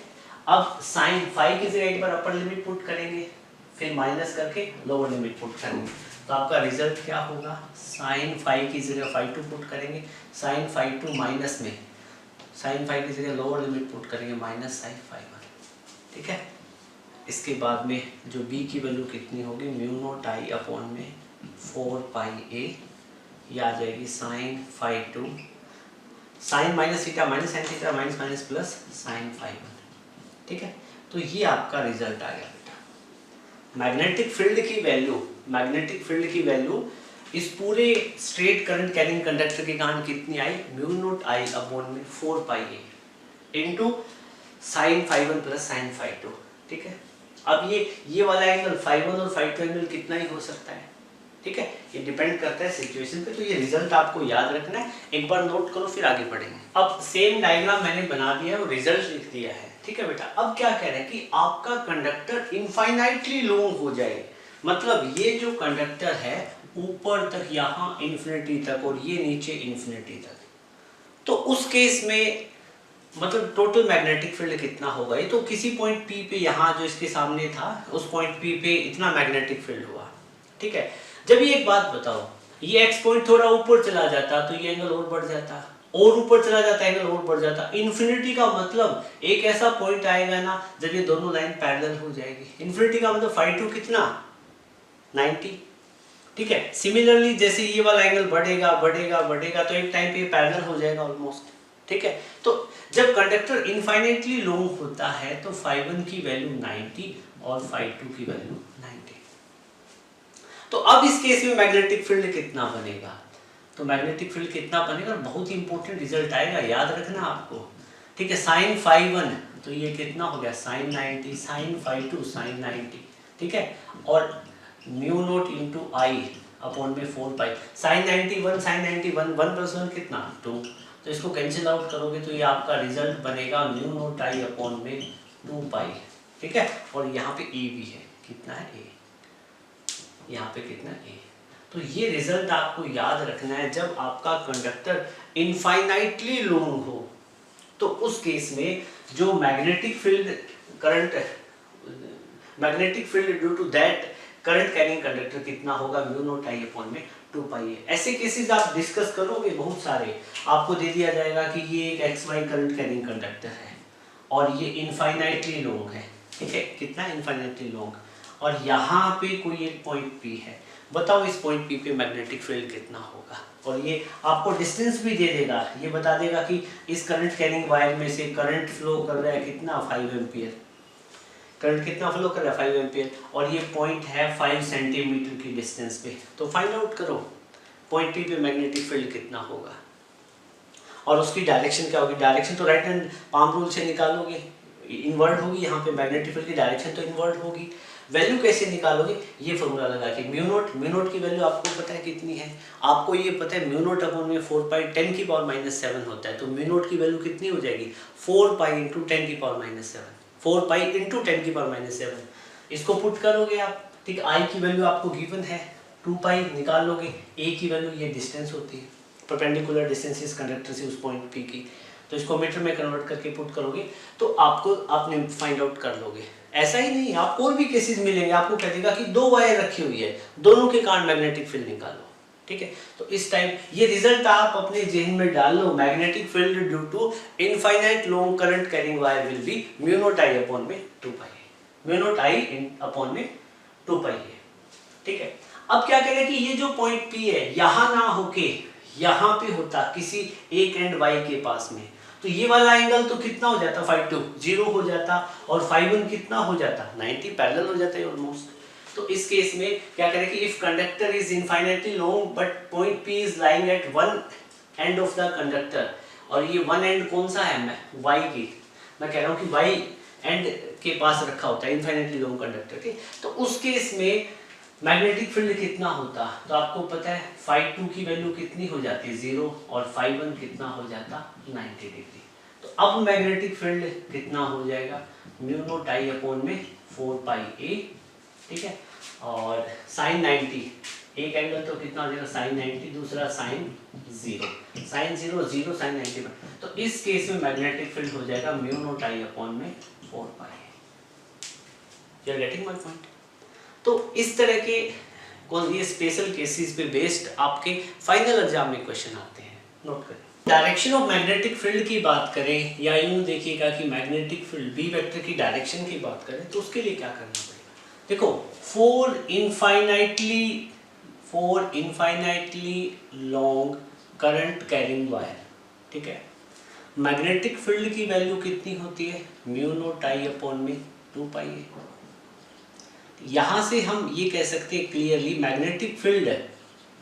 Magnetic field basically inversely proportional होता है किससे, उस कंडक्टर से जिस पॉइंट पे आप मैग्नेटिक फील्ड फाइंड आउट करते हैं उनके बीच की परपेंडिकुलर डिस्टेंस से, ठीक है। तो ये मैग्नेटिक फील्ड का रिलेशन है। यहाँ से आप ग्राफ ड्रॉ करना चाहें मैग्नेटिक फील्ड और डिस्टेंस के बीच में, तो ग्राफ की शेप कुछ ऐसे रहेगी कि जैसे जैसे डिस्टेंस इंक्रीज करेगी मैग्नेटिक फील्ड डिक्रीज करेगा। ए की वैल्यू इंक्रीज करेगी तो मैग्नेटिक फील्ड क्या करेगा, डिक्रीज करेगा। और इनफाइनाइट डिस्टेंस पे जाके फील्ड कितना हो जाएगा, मैग्नेटिक फील्ड जीरो हो जाएगा, ठीक है। ये आप लिख सकते हो। या फिर हमारे पास राइट हैंड रूल भी है, ठीक है। तो राइट हैंड पाउंड रूल अलग है, ये मैग्नेटिक, ये राइट हैंड रूल है, ठीक है। तो लिखिएगा राइट हैंड रूल क्या है, राइट हैंड रूल, डेफिनेशन तो आप वहां से नोट कर लेंगे, ठीक है। अब देखो आपके पास में कोई स्ट्रेट करंट कैरिंग कंडक्टर है, इनफाइनाइटली लॉन्ग बोल, ठीक है। तो उस केस में आपको मैग्नेटिक फील्ड लाइन बनानी हो, क्लास 10th में आप पढ़ के आए हो, स्ट्रेट करंट कैरिंग कंडक्टर के कारण मैग्नेटिक फील्ड लाइन कैसे ड्रॉ करते हैं। Magnetic field line basically magnetic field को रिप्रेजेंट करती है। तो अब क्या करोगे, keep your thumb in the direction of current, और उस केस में जो आपकी फिंगर होगी, कर्ल फिंगर होगी, वो किसकी डायरेक्शन देगी, वो किसको रिप्रेजेंट करेगी, मैग्नेटिक फील्ड लाइन को, ठीक है। तो अब जैसे मैग्नेटिक फील्ड लाइन ऐसे सर्कुलर बनेगी ना, ठीक है, ऐसे आपको क्या है, कंसेंट्रिक रिंग बना देनी है, ठीक है। तो ये क्या चीज है, ये रिप्रेजेंट करती है magnetic line of force, magnetic line of force यानी मैग्नेटिक फील्ड लाइन, ठीक है। अब यहाँ पे मैग्नेटिक फील्ड लाइन की डायरेक्शन क्या है, थंब आपने ऊपर की तरफ रखा तो फील्ड लाइन कहाँ जा रही थी, आपकी कर्ल फिंगर है उसकी डायरेक्शन में, फिंगर अंदर की तरफ जा रही थी। तो इस केस में ये एरो दिखा दोगे यूं अंदर की तरफ, ठीक है। और फिर ऐसे ये टर्न करके आएगी फिंगर, तो यहाँ पे आप ये एरो दिखा दोगे आउटवर्ड डायरेक्शन। यहाँ पे फील्ड की डायरेक्शन देखो, यहाँ पे जो फील्ड की डायरेक्शन है वो इनवर्ड है, और यहाँ पे फील्ड की डायरेक्शन क्या है, आउटवर्ड है। और फील्ड की डायरेक्शन फाइंड आउट करने के लिए आपको क्या करना पड़ेगा, यहाँ पे इन मैग्नेटिक फील्ड लाइन पे परपेंडिकुलर ड्रॉ कर दोगे, टेंजेंट ड्रॉ कर दोगे, ठीक है। जैसे इस पॉइंट पे फाइंड आउट करना है तो इस पे जब आप टेंजेंट ड्रॉ करोगे तो परपेंडिकुलर इनवर्ट डायरेक्शन में जाएगा। देखो ये करंट कैरिंग कंडक्टर ऐसे हैं और फील्ड लाइन ऐसे ऐसे बन गई है, ठीक है। मान लो एक फील्ड लाइन ये वाली है, तो यहाँ पे कोई एक पॉइंट है मैग्नेटिक फील्ड लाइन पे, तो उस पे आप टेंजेंट ड्रॉ करोगे तो टेंजेंट कहाँ जाएगा, इनवर्ट, और ये परपेंडिकुलर होगा, ठीक है। तो ये तो था मैग्नेटिक फील्ड लाइन के आप डायरेक्शन कैसे ड्रॉ करोगे, मैग्नेटिक फील्ड लाइन कैसे ड्रॉ करोगे। हाँ, अब मान लो कि मैं करंट की डायरेक्शन को रिवर्स कर देता हूँ, मान लो कि सिचुएशन ऐसी हो जाए, ठीक है, करंट पहले ऊपर जा रहा था, अब करंट कहाँ है, नीचे की तरफ आ जाए, ठीक है। तो मैग्नेटिक फील्ड लाइन थंब यहाँ रखोगे, field line curl your finger in this way, तो अब भी क्या है, फील्ड लाइन ऐसे बनेगी, ठीक है ना, ये कंटिन्यूअस लाइन होगी बेटा, ठीक है। फील्ड लाइन ऐसे ड्रॉ कर दोगे। तो इस केस में अब यहाँ पे आप कर्ल योर फिंगर, तो ये वाले एरो कहाँ हो जाएंगे, अंदर की तरफ। यहाँ पे जो आप एरो दिखाओगे ये अंदर की तरफ, मतलब यहाँ पे फील्ड की डायरेक्शन इनवर्ड होगी, यहाँ पे फील्ड की डायरेक्शन इनवर्ड होगी, ठीक है। और फिर ये इस तरीके से हम थंब को करंट की डायरेक्शन में रखेंगे, तो इस वाले जोन में फिंगर कहाँ आ रही होगी, बाहर की तरफ, इस वाले जोन में, तो यहाँ पे फील्ड की डायरेक्शन कौन सी हो जाएगी, आउटवर्ड, ठीक है। तो इस तरीके से आप स्ट्रेट करंट कैरिंग कंडक्टर के लिए मैग्नेटिक फील्ड लाइन को ड्रॉ कर सकते हो, ठीक है, नोट करें। अब हमारे पास एक न्यूमेरिकल है जिसमें दो पैरेलल वायर को दिखाया हुआ है, लेंथ गिवन नहीं है, तो वायर ऊपर तक है, ये दोनों वायर इनफाइनाइट लॉन्ग वायर है, एक वायर में से 20 एम्पियर, दूसरी में से 30 एम्पियर करंट फ्लो हो रहा है अपोजिट डायरेक्शन में, एक में करंट नीचे से ऊपर, दूसरी में ऊपर से नीचे की तरफ आ रहा है, और इन वायर के बीच में आपको 3 पॉइंट गिवन है P Q R, ठीक है ना। आपको एक पॉइंट P है जो इस वायर से 10 सेंटीमीटर की दूरी पे, दूसरा पॉइंट Q है जो इससे भी 10 और इससे भी 10, दोनों वायर से 10 मीटर मिड में रखा हुआ है, और तीसरा पॉइंट R है जो इस वायर से 10 सेंटीमीटर के डिस्टेंस पे। आपसे पूछा गया है कि तीनों पॉइंट पे मैग्नेटिक फील्ड फाइंड आउट करें, तो मैं किसी एक पॉइंट पे फाइंड आउट कर देता हूँ, ठीक है। मैं बात करूँ एट P पॉइंट पे, Q और R पे आप अपने आप कर लोगे, बिल्कुल इजी सा कॉन्सेप्ट है, ऐसे क्वेश्चन आते हैं CBSE में, ठीक है। अब एक बात बताओ, वायर 1 के कारण भी यहाँ पे फील्ड होगा और वायर 2 के कारण भी, ठीक है, क्योंकि कोई भी करंट कैरिंग वायर होती है तो उसके सराउंडिंग में फील्ड होता है। फर्स्ट वायर के कारण बात करें, ठीक है, तो इस वायर के कारण यहाँ पे जो मैग्नेटिक फील्ड होगा मैं उसको B1 बोलूँगा, ठीक है। पॉइंट P पे इस वाली वायर के कारण मैग्नेटिक फील्ड कितना होगा, B1, और इस वाली वायर के कारण, सेकंड वायर के कारण जो मैग्नेटिक फील्ड होगा वो क्या होगा, B2, ठीक है बेटा। चलो अब मैं आपसे ये पूछूं कि जो फर्स्ट वाली वायर है उसके कारण मैग्नेटिक फील्ड कितना है, आप कहोगे सर B1, ठीक है। तो B1 मैग्नेटिक फील्ड कैसे फाइंड आउट करेंगे, इनफाइनाइट लॉन्ग वायर है तो फॉर्मूला क्या आ जाएगा, μ0I/2π, ठीक है।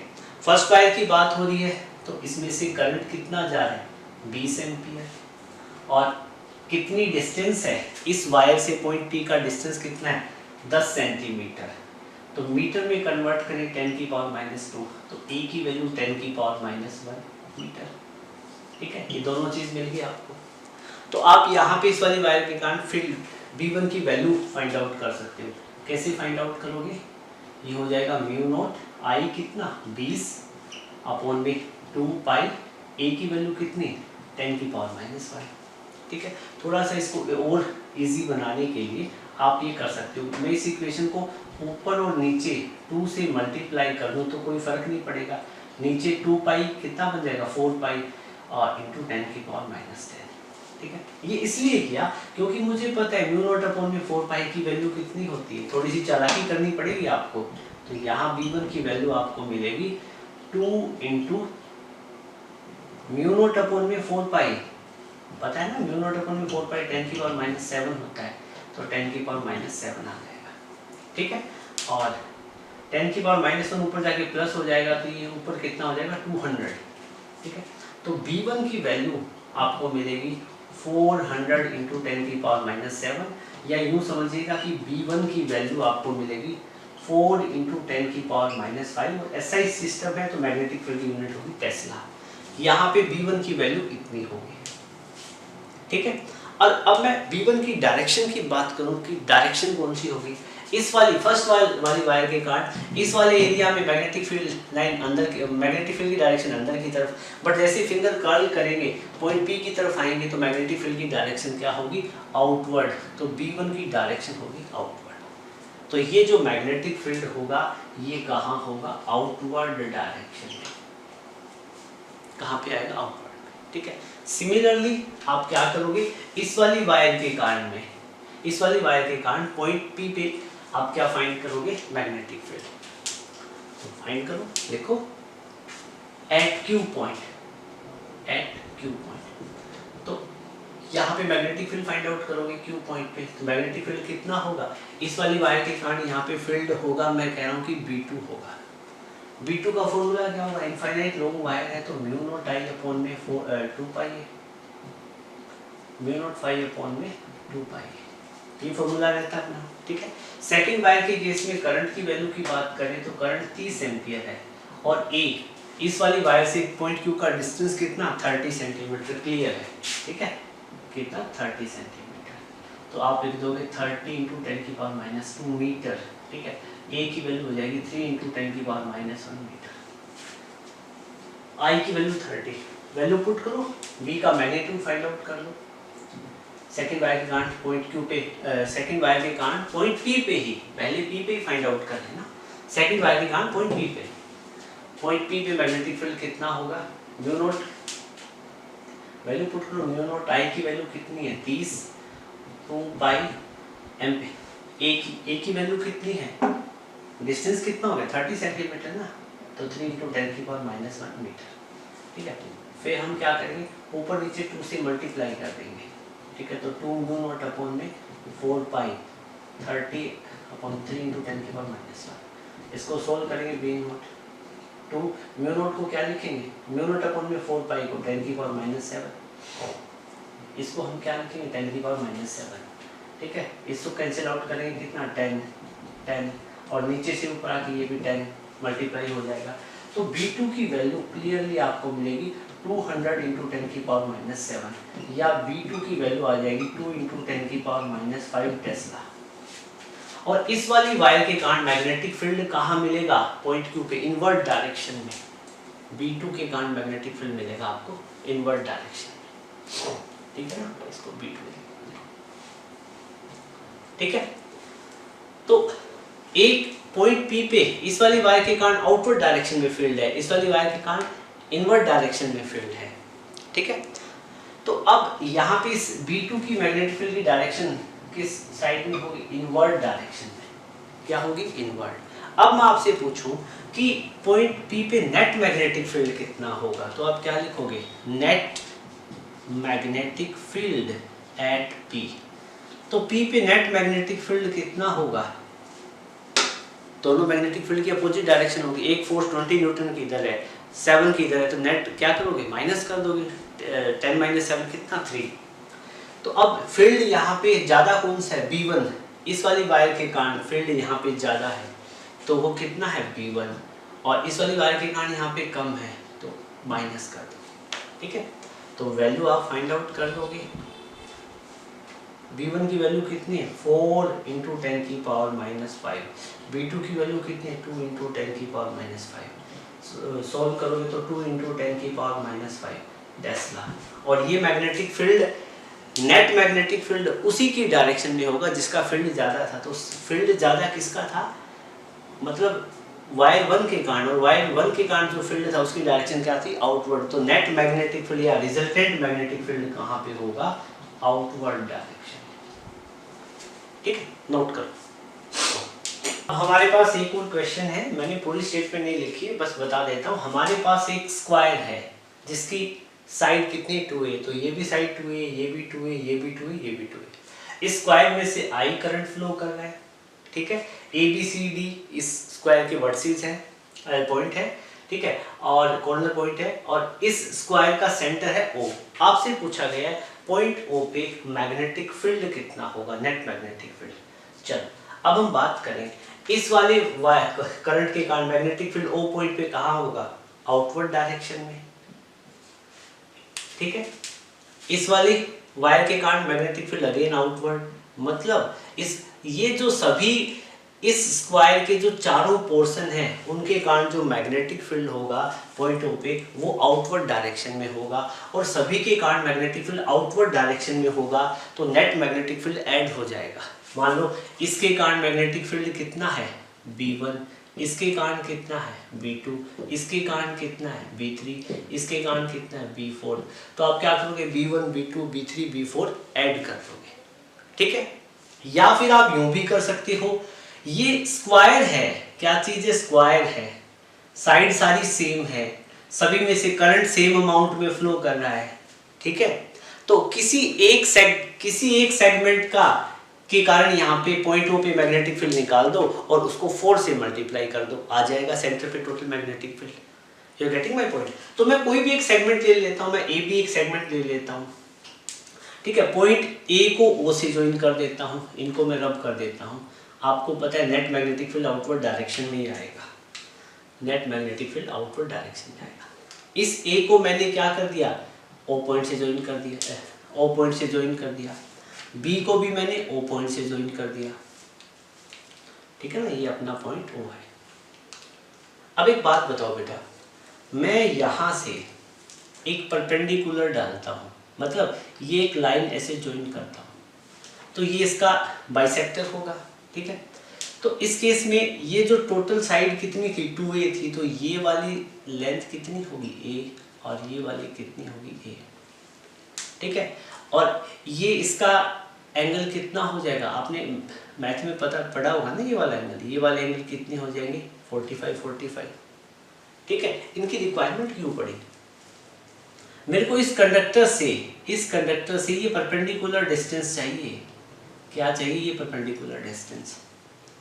देखो आपके पास एक स्ट्रेट कंडक्टर है और उससे किसी पॉइंट O पे P पे आपको फील्ड की वैल्यू फाइंड आउट करनी हो, मैं कह रहा हूँ इस वाले सेगमेंट के कारण यहाँ पे फील्ड की वैल्यू कितनी है, B1 है, कितनी है, B1, ठीक है।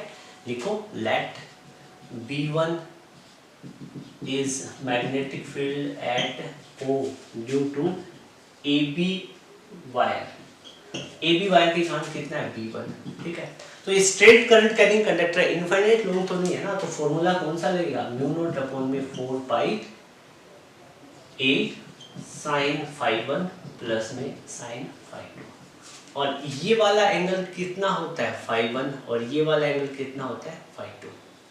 माइनस प्लस के चक्कर में मत पड़ो, सब कुछ निकालने के बाद में ये रिजल्ट बना था अपना, ठीक है। कभी अभी दिखाओ कि -phi1 होगा, नहीं वो रिजल्ट हो चुका है अपना, ठीक है। तो B1 की वैल्यू फाइंड आउट करोगे तो आप पुट करो म्यू नॉट अपॉन में 4 पाई, ठीक है। ये वाली डिस्टेंस क्या होती है, A होती है, कितनी होती है A। चलो अब एक बात बताओ, मैं कहता हूँ कि ये वाला डिस्टेंस कितना बनेगा आपका, कैसे कैलकुलेट करोगे, ठीक है। चलो एक काम करो, आप इस वाली साइड को मैं ऐसे टच कर देता हूँ तो इसका डायगोनल बन जाएगा। आपको पता है ये वाली साइड कितनी है 2a, ये वाली साइड कितनी है 2a, ठीक है। तो ये वाली साइड निकाल सकते हो ना, तो यहाँ से आप BD स्क्वायर को क्या लिख सकते हो, BC स्क्वायर प्लस में CD स्क्वायर। आपको BD स्क्वायर की वैल्यू निकालनी है, तो BC कितना है 2a, तो 2a का स्क्वायर कितना 4a स्क्वायर, CD कितना, ये भी 4a स्क्वायर। तो BD की वैल्यू अपने पास कितनी आ जाएगी 8a स्क्वायर, ठीक है। और BD की वैल्यू निकालेंगे तो इसका रूट हो जाएगा, तो रूट कैसे करोगे, रूट ऐसे करोगे 2 4a स्क्वायर, तो ये 2 रूट 2a। BD की वैल्यू कितनी आ जाएगी 2 रूट 2a।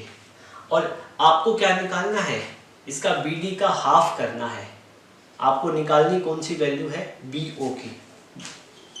तो यहाँ से आप BO की वैल्यू निकालोगे तो ये BD का हाफ होगी। BD की वैल्यू कितनी, 2 रूट 2a/2, 2 से 2 कैंसिल आउट करा तो BO की वैल्यू कितनी आ जाएगी रूट 2a।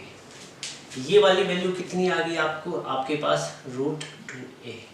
ये वाली वैल्यू रूट 2a है और ये वाली a है, तो ये वाली वैल्यू फाइंड आउट कर सकते हो। तो आप यहाँ से इस वाले पॉइंट को मैं Q पॉइंट बोल देता हूँ, Q, ठीक है। तो QO की वैल्यू कैसे फाइंड आउट करोगे, QO की वैल्यू, ये जस्ट मैथमेटिक्स और कुछ नहीं। QO की वैल्यू फाइंड आउट करने के लिए राइट एंगल ट्रायंगल बनी हुई है ना, ठीक है। तो इसमें से क्या करोगे, आपको QO की वैल्यू है, इसमें इस राइट एंगल ट्रायंगल में आप लिख लो इन राइट एंगल ट्रायंगल, कौन सी बनी, इन राइट एंगल ट्रायंगल आपके पास बनी है